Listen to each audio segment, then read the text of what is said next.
Assalamualaikum warahmatullahi wabarakatuh. Apa kabarnya semua? Semoga kalian baik-baik saja. Kali ini saya akan membahas alur novel Donghua Swallowed Star. Tanpa basa-basi, yuk langsung disedot.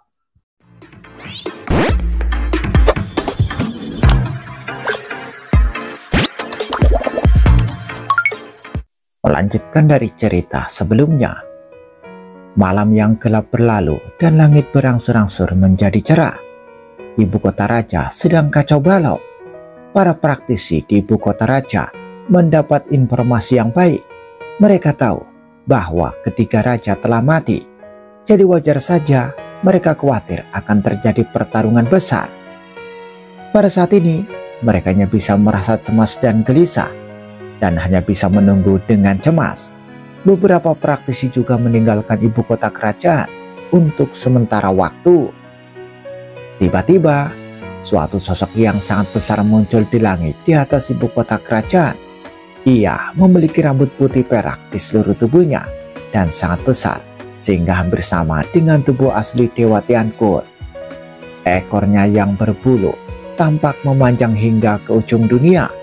Matanya berkali-kali lebih besar dari seluruh ibu kota raja. Mulai sekarang, kerajaan Xi akan berganti nama menjadi Kerajaan Bulan Perak.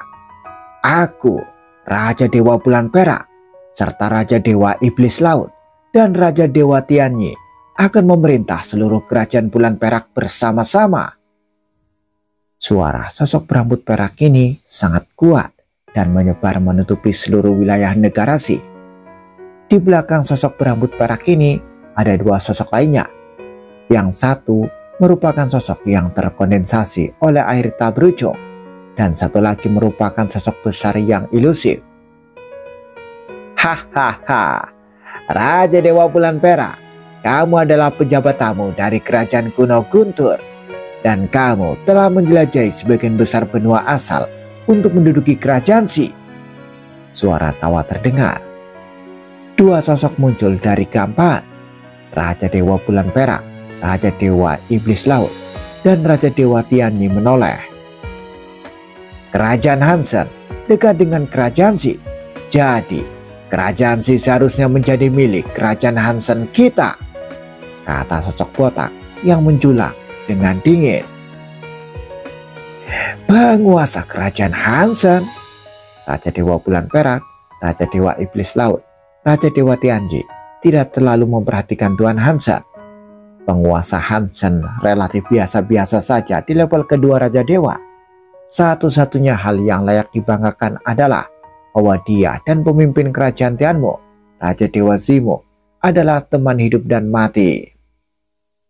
Masalah ini sudah saya bicarakan dengan kerajaan Tianmu, dan kerajaan Tianmu telah setuju, kata sosok botak itu. Kalian bertiga cepatlah pergi. Di samping sosok botak itu ada seorang pria bersisi hitam. Lelaki bersisi hitam ini tidak memiliki ekspresi apapun di wajahnya, tetapi kehadirannya membuat Raja Dewa Bulan Perak dan tiga orang lainnya sangat ketakutan.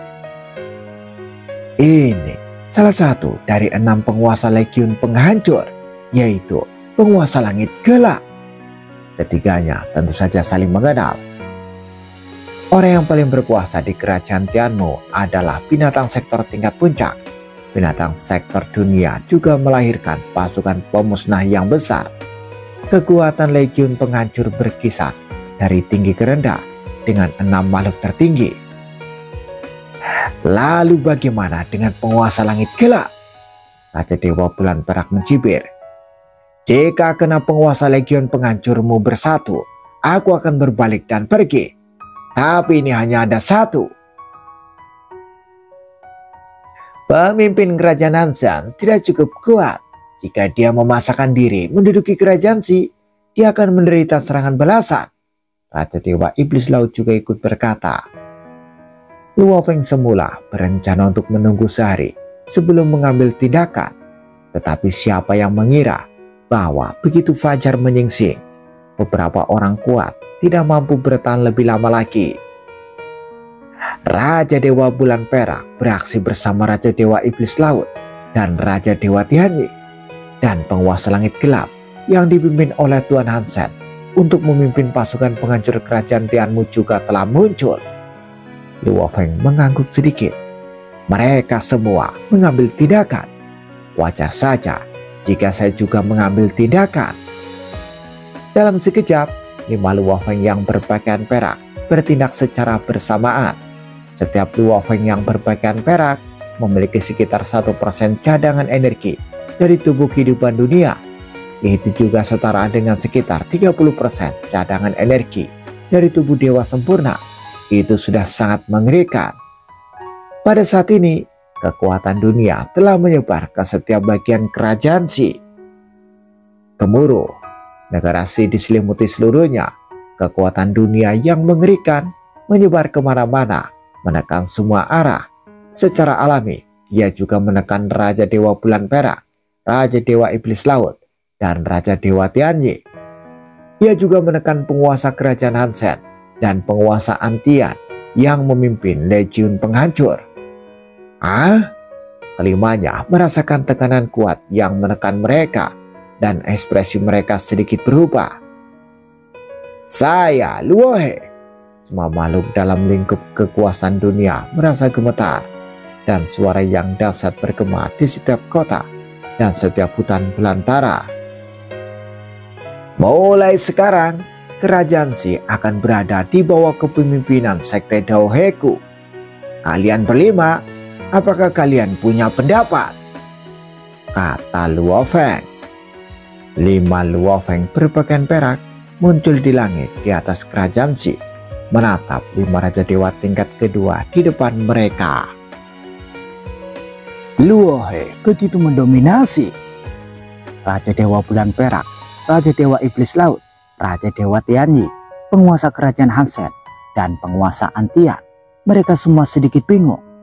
Mereka semua berada di level kedua Raja Dewa dan termasuk seorang penguasa dari Legiun Kehancuran. Penjelasan ya, di sini penguasa Antian sama Tuan Langit Kegelapan itu orang yang sama ya, oke? Paham kan? Raja Dewa Luo He sama sekali tidak menanggapi mereka serius. Ya sebenarnya ingin memonopoli seluruh wilayah kerajaan Si. Dia juga bertanya kepada mereka berlima, apakah mereka keberatan? Luo He, kamu terlalu mendominasi, teriak pemimpin kerajaan Hansen dengan marah. Dia adalah teman hidup dan mati Raja Dewa Kayu Ungu dari kerajaan Tianmu. Sebagian besar kekuatan di benua asal harus menghormatinya. Mata Tuan Antian dingin, hanya memperhatikan Luo Feng. Raja Dewa Luo He, kami berlima ada di sini, tetapi kau ingin memonopoli seluruh kerajaan Si. Bukankah ini terlalu berlebihan? Menurut pendapatku, kita dapat berdiskusi dengan baik dan membagi kerajaan Si. Masing-masing dari ketiga pihak akan mengambil bagian, kata Raja Dewa Bulan Perak. Raja Dewa Bulan Perak telah menyadari bahwa ada sesuatu yang salah. Luo He mampu menjerat pemimpin kerajaan Tiankun saat ia pertama kali menjadi Raja Dewa. Sekarang ia berada di level kedua Raja Dewa. Kekuatannya bahkan lebih tidak terduga. Raja Dewa Bulan Perak sudah tidak lagi berharap untuk memonopoli kerajaan Si. Kerajaan Hansen dan Sekte Dao He keduanya adalah tetangga kerajaan Si, dan keduanya hanya memiliki satu Raja Dewa tingkat kedua. 30 negara kekacauan yang bertetangga adalah milikmu. Negara kekacauan lainnya adalah milik 3 Raja Dewa tingkat kedua kita, kata Raja Dewa Bulan Perak. Ada 135 negara bagian kekacauan. Luo He dan aku masing-masing menempati 30 negara bagian kekacauan. Jadi, kau ingin menempati 75? Tuan Hansen tertawa marah. Yinju, tidakkah menurutmu itu terlalu indah? Kami bertiga di tingkat kedua Raja Dewa. Masing-masing hanya mendapatkan 20 atau 30 negara bagian kekacauan. Itu tidak banyak, kata Raja Dewa Bulan Perak. Kerajaan Hansen sudah menjadi negara kelas 2. jika kali ini bisa mendapatkan beberapa negara kekacauan, itu akan cukup besar, kata Raja Dewa Tianyi sambil mengerutkan kening. Saya menginginkan setidaknya 50 negara kekacauan, kata penguasa Han Sen. Semuanya, 5 klan Luo Feng yang berpakaian perak berdiri di kejauhan menatap mereka. Aku sudah menjelaskan dengan sangat jelas bahwa seluruh kerajaan Xi adalah milik sekte Daohe kita. Tidak ada ruang untuk negosiasi. Raja Dewa Bulan Perak dan penguasa kerajaan Han Sen yang sudah memulai negosiasi, keduanya menatap Luo Feng dengan kaget. Jika kalian tidak setuju, aturan lama akan diputuskan, yaitu berdasarkan kekuatan. Luo Feng memandang mereka. Kalian boleh mengundang teman. Aku akan mengirim klon sebanyak yang kalian undang. Dijamin 1 lawan 1. Luo ini sungguh arogan. Raja Dewa Bulan Perak dan penguasa kerajaan Han Sen semuanya terkejut dan geram. Aku akan memberimu 10 napas waktu untuk mempertimbangkan. Jika kau tidak pergi, aku akan mengambil tindakan, kata Luo Feng. Kelima Luo Feng yang berpakaian perak menatap mereka dengan dingin. Konfrontasi di kerajaan Xi ini, di mana 5 Raja Dewa di tingkat kedua berkumpul bersama untuk menentukan kepemilikan kerajaan Xi. Jadi tentu saja itu menarik perhatian semua kekuatan di benua asal. Pemimpin kerajaan Han Sen sangat biasa-biasa saja. Tidak mudah untuk melindungi kerajaannya sendiri. Apakah dia masih mencoba menduduki sebagian kerajaan Xi? Kaisar Zhou menyaksikan pertempuran dari kejauhan. Yinju memiliki 2 pembantu. Apakah dia layak bersaing dengan muridku? Dari segi kekuatan, dari segi pencegahan, dari segi kekuatan dan latar belakang, muridnya Luo Feng melampaui penguasa kerajaan Han Sen dan Raja Dewa Bulan Perak. Namun kali ini, Luo He seharusnya bisa menunjukkan sebagian kekuatannya. Kaisar Zhou menyaksikan sambil tersenyum.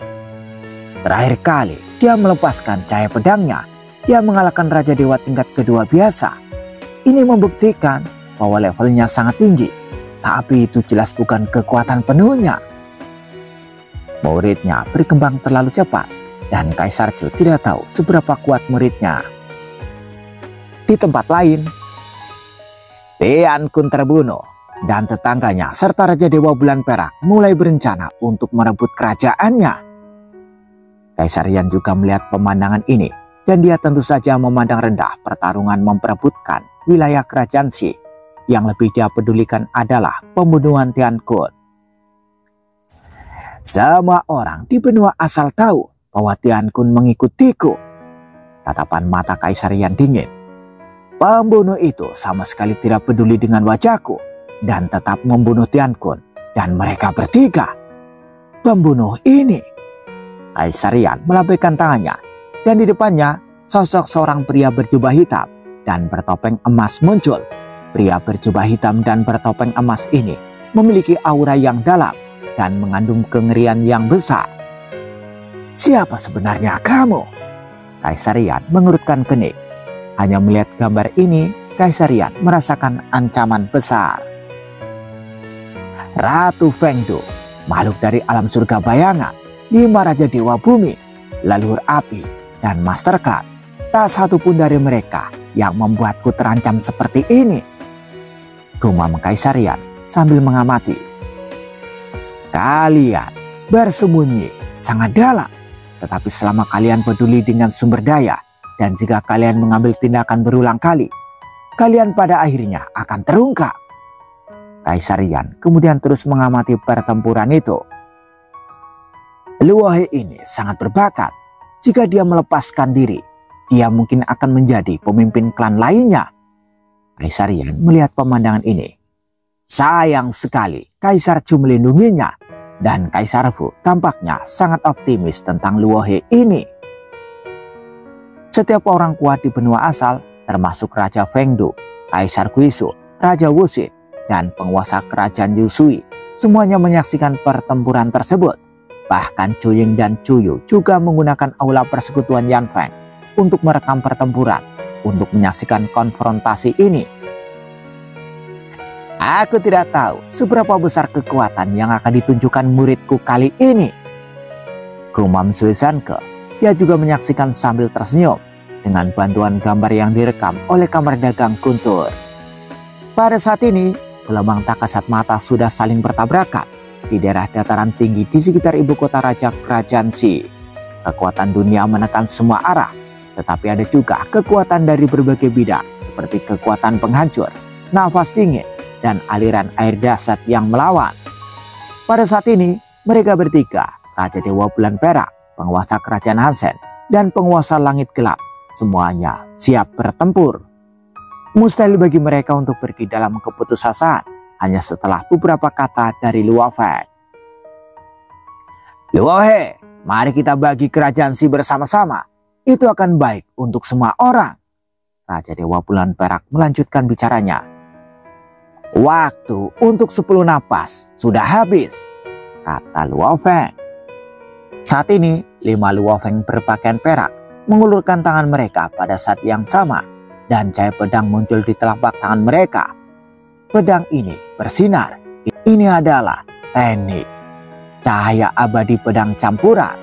Sekilas kelihatannya hitam sepenuhnya, tetapi tepiannya bersinar biru. Mereka bertiga, Raja Dewa Bulan Perak, penguasa kerajaan Hansen, dan penguasa langit gelap, secara naluriah ketakutan ketika mereka melihat 5 cahaya pedang gelap di telapak tangan 5 klan Luo Feng. Pergi! 5 Luo Feng yang berpakaian perak melepaskan pedang mereka pada saat yang sama. Saat 5 cahaya pedang hitam legam itu terbang, mereka telah menyentuh tingkat kedua dari 5 Raja Dewa. Itu terlalu cepat, tidak ada cara untuk bersembunyi. Sering! Penguasa Hansen terbelah 2 dari pinggang hingga perut dalam sekejap. Dengan tatapan ngeri di matanya, cahaya pedang ini telah menjadi besar, dan pedang pertama langsung musnah. Tuan Hansen memiliki cadangan kecil setengah dari kekuatan dewanya, dan terus dipotong dengan kilatan cahaya. Bukankah 2 serangan lagi akan membunuhku sepenuhnya? Pikir penguasa Hansen. Dia sangat ketakutan sehingga dia segera menyerahkan tubuh aslinya. Pembawa kebangkitannya yang jauh di kerajaan Tianmu telah terbangun.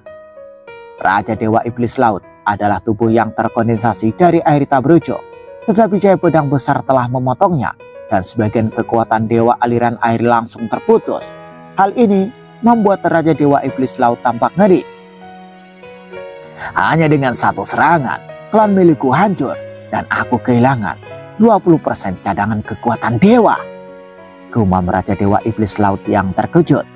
Meskipun itu hanya cloning biasa, Luo Feng juga hanya mengirimkan cloning.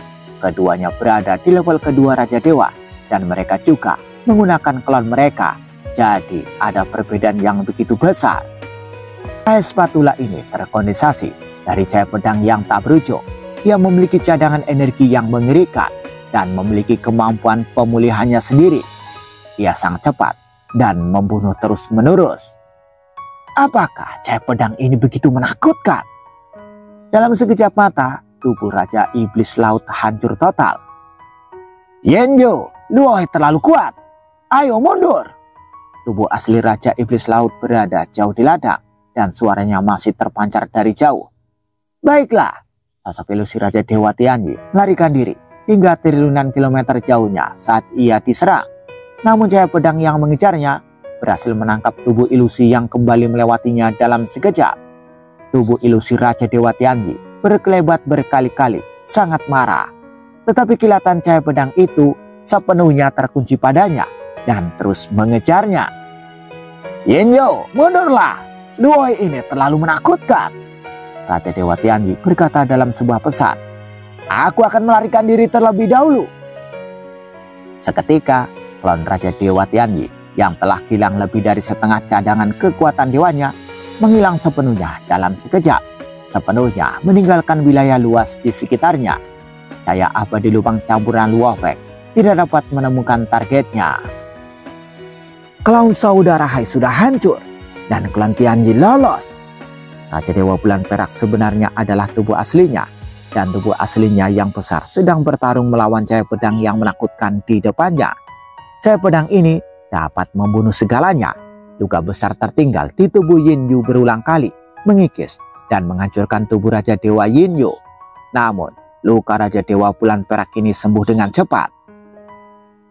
Di sisi lain, cahaya pedang ini, Tuan Antian berdiri di sana dan cahaya pedang mengenai sisi hitam di tubuhnya hanya menyebabkan satu atau dua sisi hitam hancur, tetapi semuanya pulih dalam sekejap. Kabut hitam mengepul di sekitar Tuan Antian mencoba mencerat cahaya pedang. Namun, cahaya pedang itu bergerak jauh lebih cepat dari para Raja Dewa. Serangannya cepat dan tak terduga, mengiris tubuh penguasa langit kegelapan dengan ganas. Satu atau dua sisiknya pecah setiap kali, lalu sembuh dengan cepat. Sekarang hanya tinggal kalian berdua. 5 klon Luo Feng berpakaian perak menatap ke arah Tuan Langit Kegelapan dan Raja Dewa Bulan Perak. Luo Feng juga menyadari perbedaan kekuatannya. Tuan Langit Kegelapan memang eksistensi paling mengerikan dari Legiun Kehancuran. Cahaya abadi lubang campuran miliknya hanya menggelitiknya. Kekuatan Raja Dewa Bulan Perak rata-rata dan dia tidak dapat menahan cahaya abadi lubang campuran sendiri. Tetapi vitalitas tubuhnya sangat ulet. Pergilah. Luo Feng melambaikan tangannya. 5 cahaya pedang hitam legam secara bersamaan menyerang Raja Dewa Bulan Perak. Ada 5 klon yang mengepungku. Ekspresi Raja Dewa Bulan Perak berubah. Dia tidak bisa menahan cahaya pedang yang cepat dan aneh itu.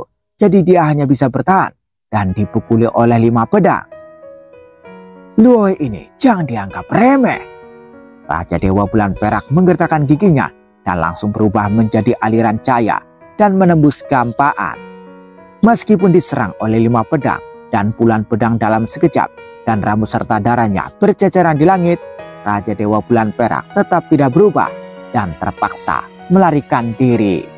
Dia tidak menginginkannya lagi. Dia tidak menginginkan wilayah kerajaan Si lagi. Dia tidak dapat mempertahankan wilayahnya dengan tetangganya, Raja Dewa Luohe. Tuan Langit Gelap, hanya kau yang tersisa. 5 Luo Feng yang berpakaian perak menatap Raja Dewa Bulan Perak, tersenyum tipis, dan kelima cahaya pedang itu terbang kembali dan masuk ke tubuh mereka. Di kota Huyang, Morosa juga memandang ke arah ibu kota kerajaan Si dari jauh. Ada yang salah. Kehidupan penguasa langit kegelapan ini tidak sesuai dengan arah dunia di dalam tubuhnya. Sebagai binatang sektor Raja Dewa tingkat kedua, Morosa memiliki persepsi tertentu tentang kemampuan binatang sektor puncak. Ia bahkan dapat membiarkan satu legiun sekarang, tetapi ia tidak melakukannya. Itu karena untuk menyembunyikan identitasnya. Jadi, ketika dia melihat sosok Tuan Langit Kegelapan, dia menyadari ada sesuatu yang salah dan segera mengirimkan pesan dari benaknya ke Luo Feng. Tuan, binatang sektor tingkat puncak dapat melahirkan pasukan penghancur yang kuat. Dia seharusnya dapat melahirkan prajurit yang lebih kuat darinya. Binatang sektor dunia sangat seimbang dalam segala aspek. Legiun penghancur lebih cenderung untuk bertempur. Morosa menyampaikan pesan tersebut.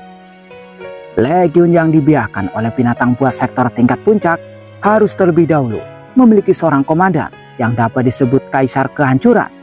Kaisar Kehancuran harus memiliki 18 jenderal dan 36 komandan. Kaisar Kehancuran adalah prajurit pamungkas yang paling sempurna. Dalam hal penyelamatan nyawa, dia kalah dari binatang sektor di alam. Tetapi dalam hal pertempuran, dia lebih kuat dari binatang sektor di alam. Aku punya firasat bahwa kehidupan Tuan Langit Kegelapan tidak lengkap. 6 tuan telah bergabung menjadi satu. Seharusnya dia adalah Kaisar Kehancuran. Morosa menyampaikan pesan itu. Sebagai bagian dari Kaisar Penghancur, bantu kehidupan penguasa langit gelap ini pasti sangat kuat.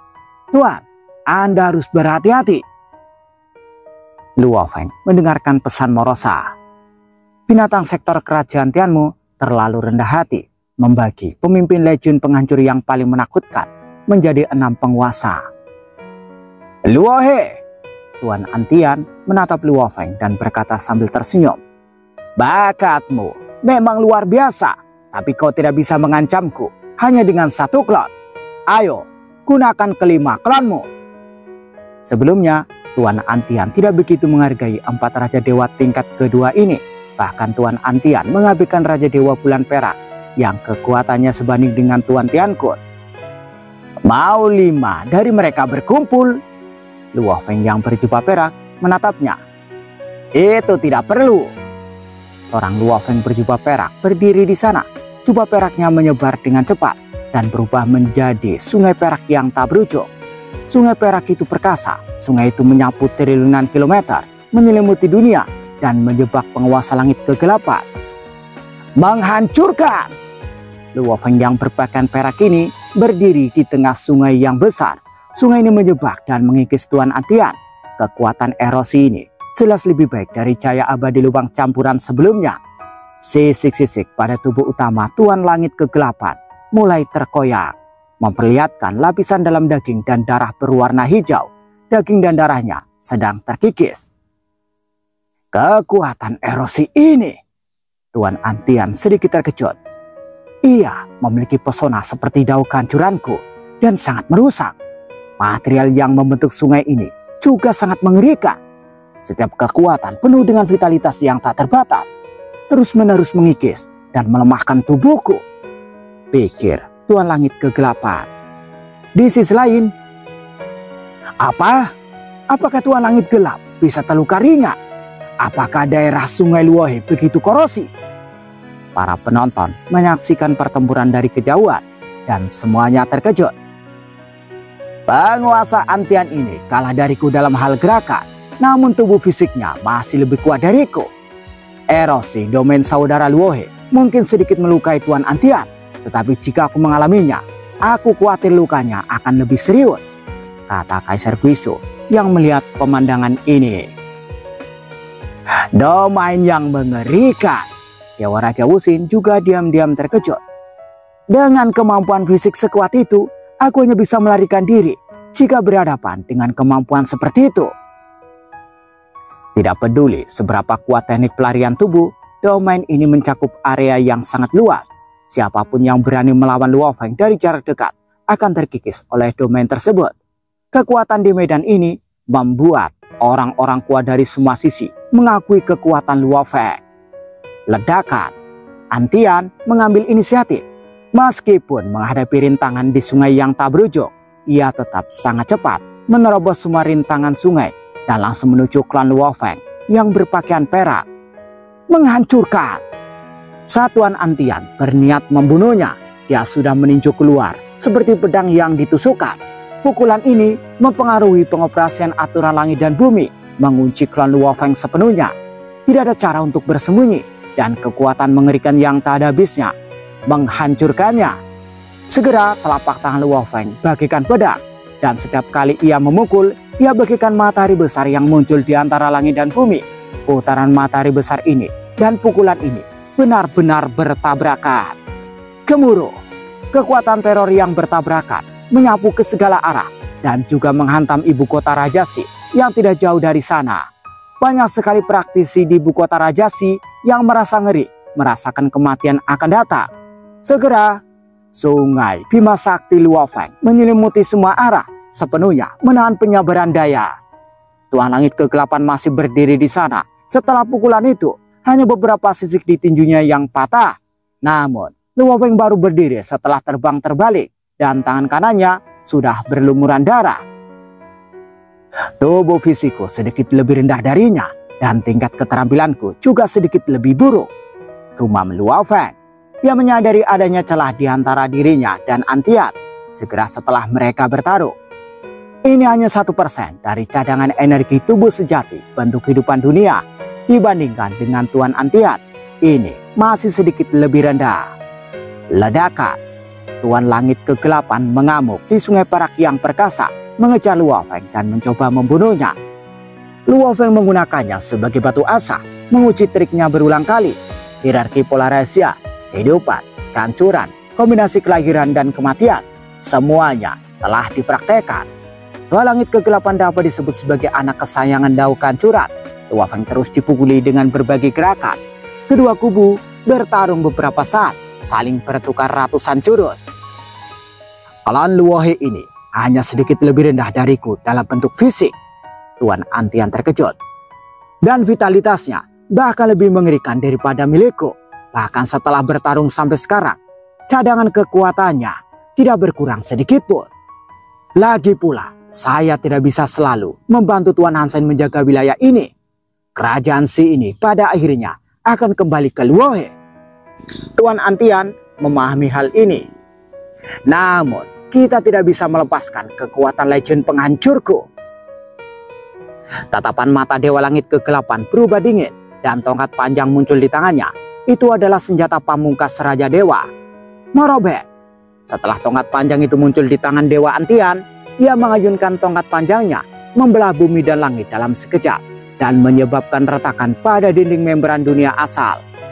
Lebar celah ini kira-kira 1 jari, namun perbedaan ini berlanjut hingga ke avatar Luofeng. Tubuh fisik Luofeng terkoyak, meninggalkan luka besar. Teknik alam pamungkas ya.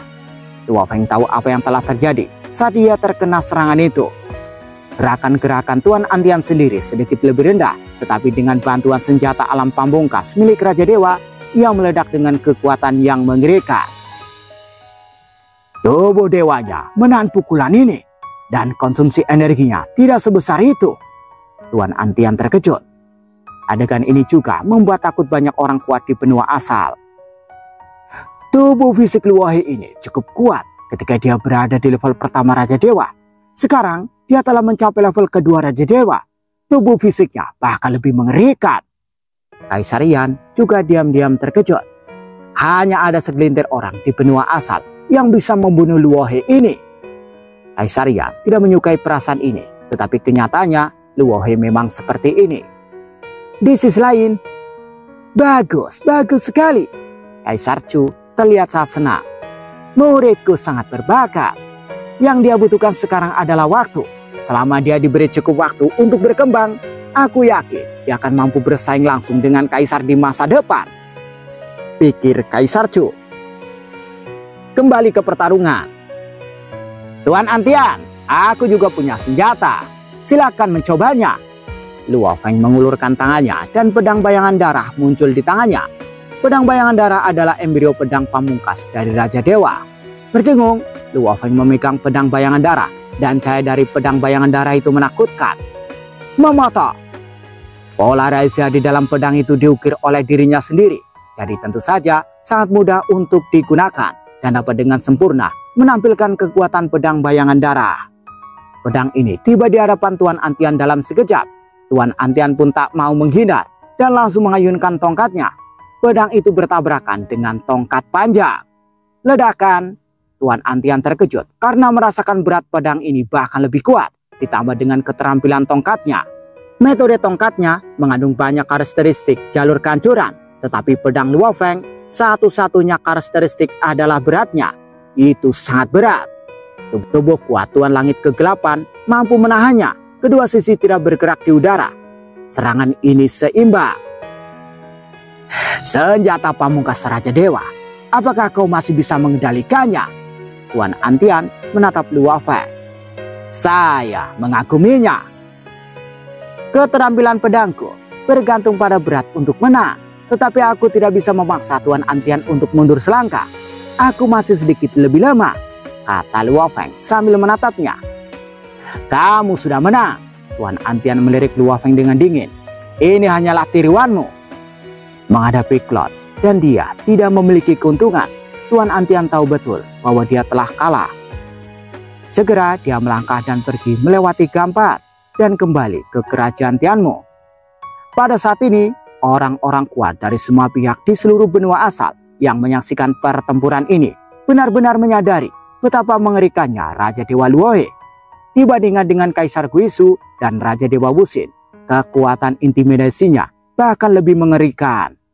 Bersambung, bagaimana kelanjutan kisahnya? Tunggu jawabannya di episode selanjutnya. Dadah, semoga paham. Sorry ya kalau banyak suara burung-burung, karena aku rekaman di luar ruangan ya. Lagi kerja di luar, oke?